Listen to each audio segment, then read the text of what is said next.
Hello hello students. चलिए तो फिर जो लास्ट क्लास में जो हुआ था उसके आगे डिस्कस करते हैं, ठीक है बेटे। और रही बात दूसरी की कई बच्चों को ये प्रॉब्लम आ रही कि सर ऑनलाइन क्लास में दिख नहीं रहा है या फिर राइटिंग समझ में नहीं आ रही है। तो बेटे ये जो ऑफलाइन क्लास जो हुई थी आपकी लास्ट क्लास, तो उसमें भी आपको पता ही है कि जहाँ पर आपको छोड़ा गया था लास्ट क्लास में, तो उसके आगे ही कंटिन्यू कराया गया है। इस क्लास का, ऑनलाइन क्लासेस का यही पर्पज़ है कि आपकी कंटिन्यूटी ना टूटे, ठीक है ना। तो उतना ज़्यादा प्रेशर या लोड लेने की ज़रूरत नहीं है कि सर ये जो ऑनलाइन हो गया ये दोबारा से समझाया जाएगा, नहीं समझाया जाएगा, तो ऐसा बिल्कुल भी नहीं है, ठीक है ना। तो उतना ज़्यादा प्रेशर ना लें। जो आपको बताया जा रहा है और जो क्लास की PDF होती है मैं साथ में ही भेजता हूँ, ठीक है। उस PDF को तुरंत नोट डाउन कर लें और NCERT आप ओपन कर लें, उसमें से आप क्वेश्चंस उसी में से लेते हैं। तो ये पढ़ने का प्रोसेस होता है। अब तुम ये किसी का कोई एक्सक्यूज रहता है, ये एक्सक्यूज देने के बजाय अब PDF में तो खूब अच्छी तरह से दिख जाता है। कोशिश में ये करता हूँ अच्छी से अच्छी राइटिंग लिखने की, ठीक है। तो अभी बेटे लास्ट जो ऑफलाइन के हिसाब से तो हमारा मल्टीप्लिकेशन वाला टॉपिक चालू होना है। बाकी ऑनलाइन में मैं थोड़ा सा आगे पहुंच गया हूँ। बाकी आवियों का गुणनफल मैं दोबारा से रिपीट करता हूँ थोड़ा सा, ठीक है ना। ये आपको नोट डाउन करना अपने नोट्सों में सारा जो आपको लिखवाया जा रहा है, ठीक है। अब राइटिंग का पूरा ध्यान रखा जाएगा आपका, जो अच्छी तरह से आपको दिखाई दे। देखो अब टॉपिक क्या डिस्कस करना है, आवियों का गुणनफल।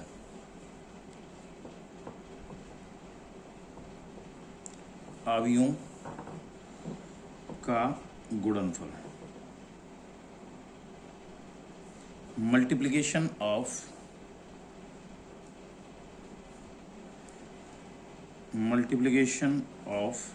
मैट्रिक्स। क्या पढ़ना भाई? Multiplication of matrix.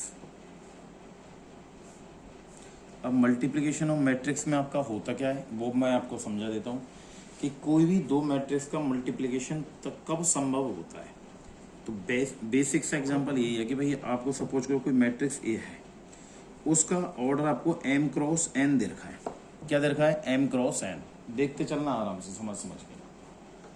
दूसरी अभी आपको दे रखी है, उसका ऑर्डर सपोज करो आपने ले लिया k क्रॉस l। क्या ले लिया आपने? k क्रॉस l ले लिया। अब मैं आपको बोलूँ कि सर A इंटू बी कब संभव होगी। A इंटू बी होने के लिए A इंटू बी जब आप निकालने जाओगे तो A इंटू बी आपकी पॉसिबल कब होगी और संभव कब होगी। तो उसके लिए क्या करना है, मैंने बोला था आपको कि भाई पहले वाला जो मैट्रिक्स जो है उसका स्तंभ और दूसरा वाला जो अवयव जो है मैट्रिक्स, उसकी क्या लेनी है आपको? पंक्ति। ये दोनों आपस में क्या होना चाहिए? बराबर होना चाहिए। ये दोनों बराबर होना चाहिए। देखो ये तो A डॉट बी कब संभव होगा? इफ के एन बराबर क्या होना चाहिए? के होना चाहिए। एन बराबर अगर के आपका है तो A इंटू बी आपका क्या होगा? संभव होगा। मतलब मैट्रिक्स का जो मल्टीप्लिकेशन जो है A इंटू बी वो बिल्कुल पॉसिबल होगा। तो सर फिर तुम्हारे दिमाग में आएगा सर A इंटू बी का आपका ऑर्डर क्या आएगा? कोटि क्या आएगी? तो बेटा इसकी कोटि हो जाएगी आपकी m क्रॉस l। तो आपके पास अगर A का ऑर्डर m क्रॉस n है, B का ऑर्डर आपके पास k क्रॉस l है, तो A इंटू बी का जो ऑर्डर जो आपके पास आएगा वो क्या आएगा? m इंटू के आ जाएगा आपके पास। m इंटू में क्या आएगा? l। जबकि A इंटू बी कब संभव होता है? A इंटू बी तभी संभव होता है जब पहले वाले आव्यूह का स्तंभ और दूसरे वाले आव्यूह की पंक्ति, पहले वाले मैट्रिक्स का कॉलम, दूसरे वाले मैट्रिक्स की रो, ये दोनों अगर आपके पास इक्वल हैं तो ही A डॉट बी संभव है। अब तुम्हारे दिमाग में आएगा सर B इंटू ए के लिए क्या होगा? B इंटू ए के लिए क्या आएगा बताओ? पहले B को आप पहले आगे लिख लो समझने के लिए, K क्रॉस L है आपके पास ये, और A को आप बाद में लिख लो समझने के लिए। A कितना दे रखा है? M cross N। तो B इंटू ए कब संभव होगा बेटे? पहला वाला जो आव्यूह जो है उसका स्तंभ और दूसरा वाला जो आव्यूह जो है उसकी क्या है आपके पास? पंक्ति। ये दोनों आपस में क्या होना चाहिए? बराबर होना चाहिए। ये दोनों, ये अगर दोनों बराबर हैं तो क्या बचेगा? क्या? K into N. K into N ये कब संभव है? जब इफ L बराबर क्या होना चाहिए? M होना चाहिए। A इंटू अगर आपके पास A का ऑर्डर M क्रॉस N है, B का ऑर्डर क्या दे रखा आपके पास? K cross L। A का ऑर्डर अगर आपके पास M क्रॉस N है, B का ऑर्डर आपके पास क्या दे रखा है? K cross L। तो आपके पास क्या रहेगा? तो sir A into B, A into B का जो ऑर्डर जो आपके पास आएगा वो क्या निकल के आएगा सर, ए इंटू बी का ऑर्डर आएगा आपके पास एम क्रॉस एन। ये कब संभव होगा, पहले वाले आव्यूह का स्तंभ और दूसरे वाले आव्यूह की पंक्ति ये दोनों अगर आपस में बराबर हैं, ये दोनों अगर आपस में बराबर हैं तो क्या होना चाहिए, एन बराबर के होना चाहिए। ये तो रही बात की आपके पास सर क्या रहेगा, ये तो रहेगा सर आपके पास कि अगर दोनों आव्यूहों का मल्टीप्लिकेशन कब संभव है। फिर मैंने लास्ट क्लास में ये भी हो चुका था कि भाई ए इंटू बी निकालते कैसे हैं। ए इंटू बी के लिए मैंने एक बेसिक सी एग्जांपल भी ली थी। मैं आपको एक छोटी सी चीज ये और बता देता हूँ भाई, मैट्रिक्सों का गुणनफल जो होता है वो कम्यूटेटिव लॉ को फॉलो करता है या नहीं करता है, ये भी चीज हम साथ के साथ डिस्कस कर लेते हैं। ठीक है, अब तो कोर्स सीखी जा रही है, वो कंप्लीटली दिखाई देगा बहुत अच्छी तरह से। ठीक है, तो आपकी हेडिंग क्या डालनी है आपको, आव्यूहों के गुणन की अक्रमणीयता के क्रम की अक्रम विनिमयता, जिसको इंग्लिश में क्या बोलोगे आप, नॉन कम्यूटेटिव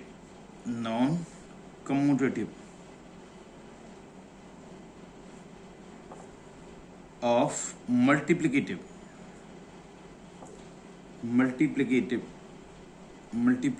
बोल दो ऑफ क्या बोलोगे, मैट्रिक्स। तो बात यही है कि भाई आव्यूहों का गुणनफल जो होता है वो कभी भी कम्यूटेटिव लॉ को फॉलो नहीं करता। कम्यूटेटिव लॉ का मतलब क्या होता है कि ए का मल्टीप्लाई मैं बी के साथ करूं और बी का मल्टीप्लाई मैं ए के साथ करूं तो कभी भी ए बी बराबर बी ए नहीं आता है। कोई भी मैट्रिक्स आप ले सकते हो, कोई भी मैट्रिक्स आप ले सकते हो, एक उसी कंडीशन में निकल आएगा जब आपके पास विकर्ण आव्यूह आपके पास दे रखे। अगर विकर्ण आव्यूह हैं, क्या है, विकर्ण आव्यूह अगर आपके पास हैं तो ही ए इंटू बी और बी इंटू ए का मान जो है वो क्या आएगा, हमेशा बराबर आता है। तो कम्यूटेटिव लॉ की प्रॉपर्टी क्या होती है कि भाई ऑब्वियसली बात है आपके पास any let A and B क्या देखें, टू मैट्रिक्स, ये दो मैट्रिक्स दे रखी हैं, लेट ए एंड बी क्या दे रखे हैं, टू मैट्रिक्स, दो आव्यूह दे रखी हैं, माना ए तथा बी, ए तथा बी दो आव्यूह दे रखी हैं, ए तथा बी दो आव्यूह हैं, तो अगर ए बी और बी ए परिभाषित हों तो ए बी तथा बी ए परिभाषित हों तो आव्यूहों का गुणनफल परिभाषित ए बी तथा बी ए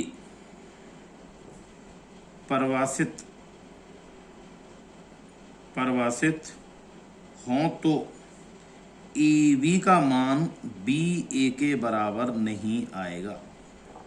तो कभी भी मैट्रिक्स का गुणनफल जो होता है, मैट्रिक्स का मल्टीप्लिकेशन जो होता है वो कभी भी कम्यूटेटिव लॉ को फॉलो नहीं करता है, क्रम विनिमय नहीं होता है। क्रम विनिमय आपने समुच्चय चैप्टर में अगर पढ़ा हो तो अवश्य बात है, क्रम विनिमय क्या होता था समुच्चय चैप्टर में, बताओ सर। समुच्चय में क्रम विनिमय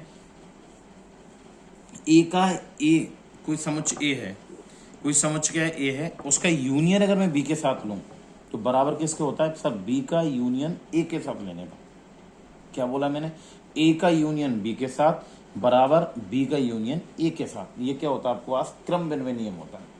और जबकि आपके पास क्या आएगा सर, मैट्रिक्स का मल्टीप्लिकेशन जो होता है वो कभी भी ए का मल्टीप्लाई बी के साथ और बी का मल्टीप्लाई ए के साथ ये कभी भी बराबर नहीं होता है।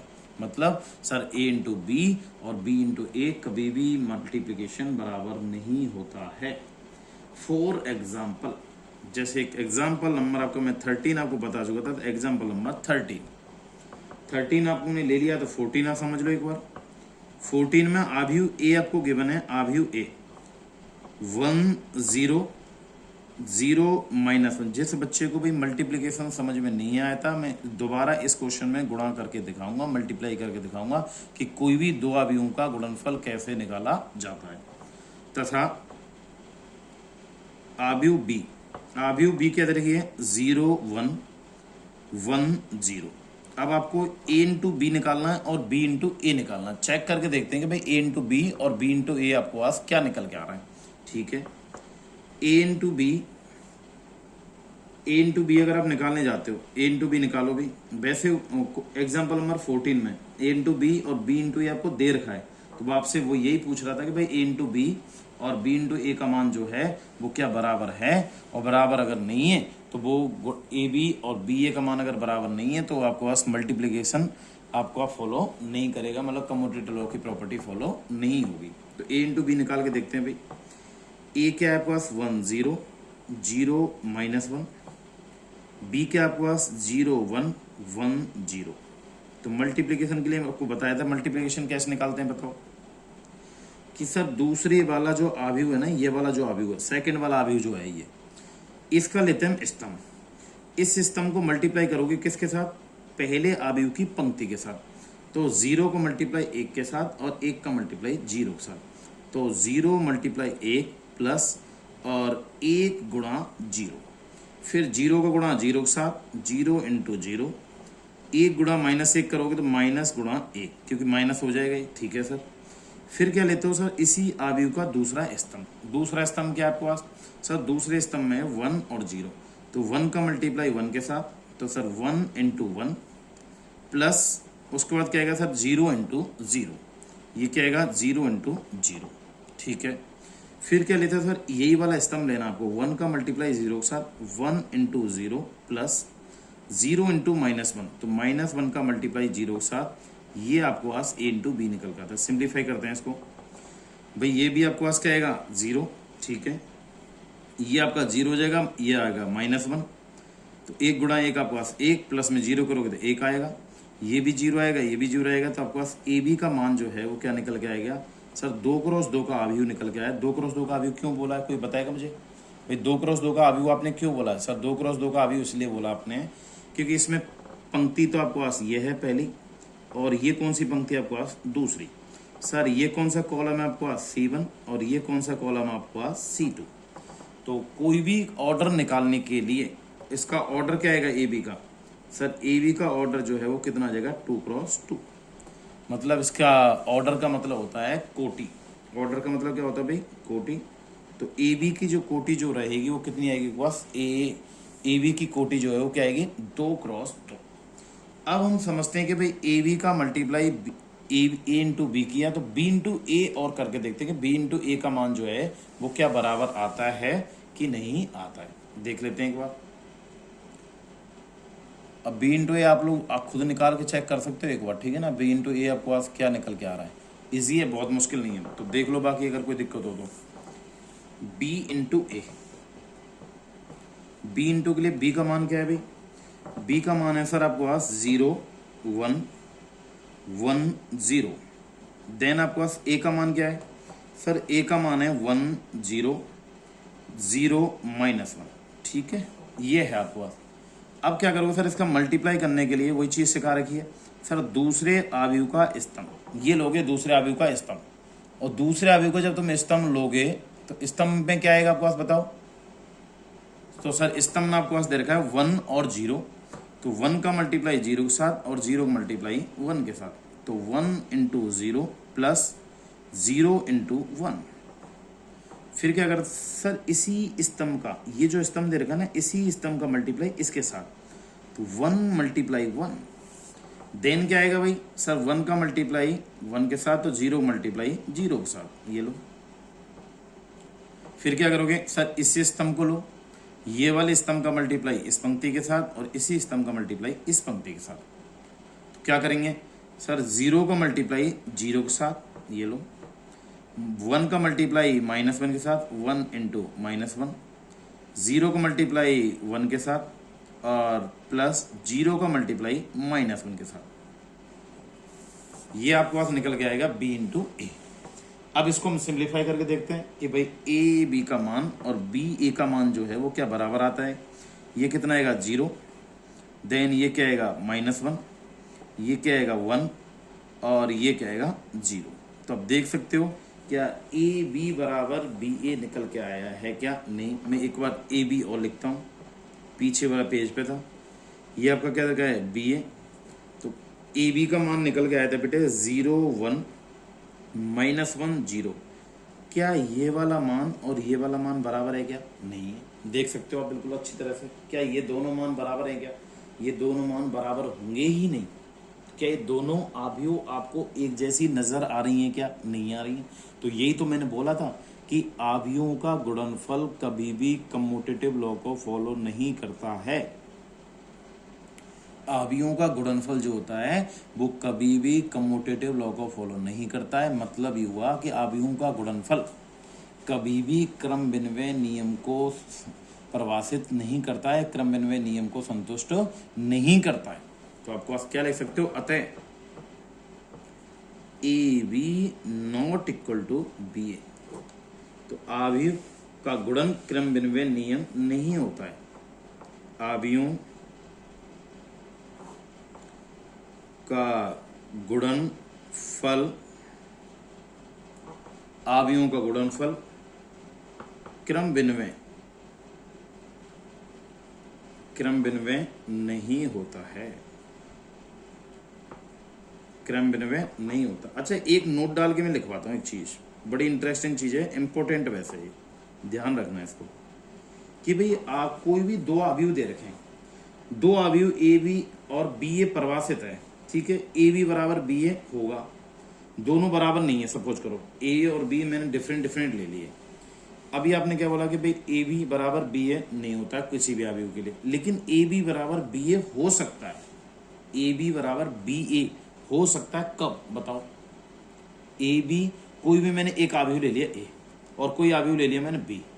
ए का मल्टीप्लाई किसके साथ किया? बी के साथ। और बी का मल्टीप्लाई किसके साथ किया? ए के साथ। तो वो ए बी का मान बी ए के बराबर आ सकता है, लेकिन मैं यही पूछना चाह रहा हूं कब आता है? ऐसी कौन सी आव्यूह होनी चाहिए कि आव्यूहों का गुणनफल जो है वो क्रम विनिमय नियम को संतुष्ट करता है? ऐसी कौन सी प्रॉपर्टी होनी चाहिए? ऐसा कैसा आव्यूह आपको लेना पड़ेगा कि आव्यूहों का गुणनफल जो है वो क्रम विनिमय नियम को संतुष्ट करता है? बताओ, एनी आइडिया? कोई बताएगा? ऐसा आपके पास क्या लेने जाएं?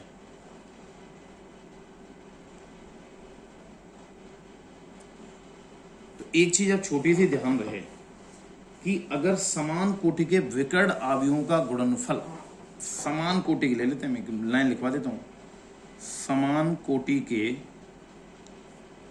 विकर्ण आव्यूह, समान कोटि के विकर्ण आव्यूहों का, समान कोटि के विकर्ण आव्यूहों का गुणनफल सदैव क्रम विनिमय नियम को संतुष्ट करता है। अब तुम्हारे दिमाग में ये भी आएगा, सर एक एग्जांपल लेके दिखाओ। भाई विकर्ण आव्यूह क्या होता है बताओ? विकर्ण आव्यूह आपको बताया था कि विकर्ण आव्यूह क्या होता है? कोई बताएगा मुझे विकर्ण आव्यूह? सर विकर्ण आव्यूह का मतलब होता है कि विकर्ण के अवयवों को छोड़कर, दोबारा सुनो, विकर्ण आव्यूह का मतलब होता है सर विकर्ण के अवयवों को छोड़कर, एक्सेप्ट डायगोनल एलिमेंट्स। अगर विकर्ण के अवयवों को छोड़कर जितने भी अवयव आपको दे रहे हैं वो सारे अगर शून्य अवयव हैं, तो ऐसा आव्यूह जो होता है वो आपको पास क्या होता है? विकर्ण आव्यूह होता है, जिसको हम इंग्लिश में क्या बोलते हैं? Diagonal matrix. तो एक एग्जांपल लेते हैं कि भाई कि एक आपने आव्यूह लिया, कोई भी विकर्ण आव्यूह ले सकते हो, समान कोटि ले लिया मैंने 1 0 0 और 2, ये 2 क्रॉस 2 का आव्यूह है। फिर आपका मैंने एक आव्यूह ले लिया बी जो दे रखा है 3 0 और 0 और 4। अब मैं एक बार a इंटू बी करके देखता हूं और एक बार मैं b इंटू ए करके देखता हूं। क्या ये दोनों विकर्ण आव्यूह हैं? कोई बताएगा? सर ये दोनों विकर्ण आव्यूह इसलिए हैं क्योंकि विकर्ण के अवयव आपके पास ये हैं और विकर्ण के आपके पास अवयव ये हैं। इनके अलावा अगर अवयवों को आप देखने जाओगे तो दोनों अवयव जो हैं वो क्या है? शून्य अवयव है। तो ये सर विकर्ण आव्यूह तो हैं, ये दोनों विकर्ण आव्यूह हैं। तो क्या मैं ए बी का मान निकाल सकता हूं? ए बी का मान निकाल सकते हो। सर ए बी का मान क्या आएगा? 1 0 0 2। देन आपके पास बी का मान क्या आएगा? 3 0 0 4। मल्टीप्लाई करते हैं, सर मल्टीप्लाई करना तो आपने बताया, क्या बताया था मल्टीप्लाई करना, पता वो ये क्या बताया था सर, दूसरे अवयव में एक स्तंभ लेना आपको, कौन सा स्तंभ लेना, 3 और 0 वाला। तो 1 का मल्टीप्लाई 3 के साथ और 0 मल्टीप्लाई 0 के साथ, 1 इंटू 3 0 इंटू 0। देन वही काम रिपीट करना है, 0 का मल्टीप्लाई 3 के साथ और प्लस 2 का मल्टीप्लाई 0 के साथ, ठीक है। देन क्या करना है सर, ये जो 0 और 4 दे रखा है, 0 को मल्टीप्लाई 1 के साथ, तो 0 मल्टीप्लाई 1 प्लस 0 मल्टीप्लाई 4। देन क्या करना है सर, वही काम 0 को मल्टीप्लाई 0 के साथ और 0 को मल्टीप्लाई 2 के साथ, 2 का मल्टीप्लाई 4 के साथ, तो 0 इंटू 0 प्लस 2 इंटू 4। ये आपके पास ए बी अवयव प्राप्त होता है। ए बी क्या आएगा भाई, सिंप्लीफाई करो उसको, ये 3, देन आपके पास ये 0 तो ये भी 0 आएगा, 0, ये क्या आएगा, ये भी 0 कंप्लीट, ठीक है। 0 प्लस 8 तो आपके पास 8 आएगा। तो ए बी बराबर जो आपको प्राप्त होगा वो कितना प्राप्त होगा, ए बी बराबर आएगा सर 3008, ठीक है। अब एक बार ऐसा करो, एक बार आप निकाल के देखो बी इंटू ए, क्या देखते हैं भाई बी इंटू ए का मान जो है वो क्या ए बी के बराबर आता है क्या। बी इंटू ए निकालने के लिए पहले आपको अवयव बी लिखना पड़ेगा और बाद में अवयव क्या लिखना पड़ेगा, ए। तो अवयव बी क्या दे रखा है, 3004। ए क्या दे रखा है भाई, ए बताओ ए, सर ए दे रखा है 1002। तो बी इंटू ए का मल्टीप्लाई करो, इस अवयव का मल्टीप्लाई, इस अवयव का मल्टीप्लाई इस पंक्ति के साथ, तो 1 multiply by 3 plus 0 multiply by 0। Then क्या करोगे sir, 1 multiply by 0 plus 4 multiply by 0। Same काम रिपीट हो रहा है। अब क्या करोगे सर, ये वाला स्तंभ लोगे, कौन सा, 02 वाला, 02 वाला स्तंभ लो। तो 0 मल्टीप्लाई 3 के साथ, तो 0 मल्टीप्लाई बाई 3 प्लस 0 मल्टीप्लाई किसके साथ करोगे, 2 के साथ, ठीक है। 0 का मल्टीप्लाई 0 के साथ, ये लो, फिर 4 का मल्टीप्लाई 2 के साथ, 4 मल्टीप्लाई बाई 2। तो आप देख सकते हो, इसको सिंप्लीफाई करके देखते हैं एक बार। सर बी ए का मल्टीप्लाई जो आएगा वो कितना आएगा, ये 3 आएगा, ये 0, ये कंप्लीटली 0 हो जाएगा और ये क्या आएगा 8। तो आप देख सकते हो ये भी कितना आएगा 2 क्रॉस 2 का, और ये भी क्या है आपके पास 2 क्रॉस 2 का। क्या आपके पास ए बी का मान बी ए के बराबर है क्या, बिल्कुल बराबर है। तो एक बात तो मुझे यहाँ से समझ में आ गई, क्या समझ में आ गई बताओ सर। एक बात मुझे यहाँ से ये समझ में आ गई कि अगर कोई भी दो अवयव विकर्ण अवयव अगर दे रखे हैं और समान कोटि के होने चाहिए भाई, ऐसा नहीं होना चाहिए कि एक तो ले लिया 2 क्रॉस 2 का और एक ले लिया आपने 3 क्रॉस 3 का। तो भैया ये समान कोटि के नहीं है, एक की तो कोटि आपने 2 ले ली, एक की कोटि क्या ले ली 3, ऐसे नहीं चलेगा। दोनों जो अवयव जो होने चाहिए वो समान कोटि के होने चाहिए, और समान कोटि के अगर अवयव हैं और विकर्ण अवयव और हो जाए भाई, एक तो समान कोटि के और एक क्या हो जाए विकर्ण अवयव। अब विकर्ण अवयव तो पता है भाई, पहले सबसे पहले डेफिनेशन लिखाई है। विकर्ण अवयव का मतलब होता है कि सर विकर्ण अवयव में विकर्ण के अवयव मतलब डायगोनल के अवयव को छोड़कर जितने भी अवयव आपको दे रखे हैं वो सारे के सारे क्या होने चाहिए, शून्य होने चाहिए। और विकर्ण अवयव है, समान कोटि का है, तो इनका मल्टीप्लाई आप चाहे जैसे कर लो, ए का गुणा बी के साथ, बी का मल्टीप्लाई ए के साथ, ए इंटू बी निकालो चाहे बी इंटू ए निकालो, सदैव इनका मल्टीप्लीकेशन बराबर आएगा। और अगर ए बी का मल्टीप्लाई बी ए के बराबर आ जाए, ए बी का मल्टीप्लाई किसके बराबर आ जाए, बी ए के बराबर आ जाए, तो सर ए बी बराबर अगर बी ए है तो ए अवयव और बी अवयव क्रम विनिमय नियम को क्या करते हैं, संतुष्ट करते हैं। तो नीचे एक लाइन लिख सकते हो, इसके नीचे ये मैं लिख देता हूं यहां पर, अवयव ए तथा अवयव बी, अवयव ए तथा अवयव बी, अवयव ए और अवयव बी के लिए ए बी बराबर बी ए है तो क्रम विनिमय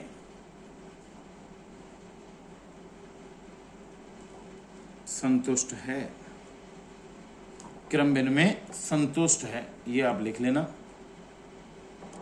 क्रमबिन में नियम को क्या करता है, संतुष्ट करता है कि अगर ए बी का मान ए बी बराबर अगर बी ए है तो क्रमबिन में नियम क्या करता है, संतुष्ट करता है। आव्यूह ए और आव्यूह बी के लिए ए बी बराबर बी ए है तो क्रमबिन में नियम क्या करता है, संतुष्ट करता है। संतुष्ट नीचे यहां पर लिख लेना, संतुष्ट करता है। तो आप ये इतना करो, उसके आगे नेक्स्ट क्लास और नेक्स्ट वीडियो जो आएगी उसमें बड़ा इंटरेस्टिंग टॉपिक रहेगा कि भाई आव्यूह के गुणन की प्रॉपर्टीज क्या होती है। सैचर नियम बताएंगे, कम्यूटेटिव आपको बता ही दिया, और बंटन नियम भी बताएंगे, डिस्ट्रीब्यूटिव लॉ क्या बताएंगे, डिस्ट्रीब्यूटिव लॉ, और इसके क्वेश्चंस करेंगे, आगे के क्वेश्चंस करेंगे।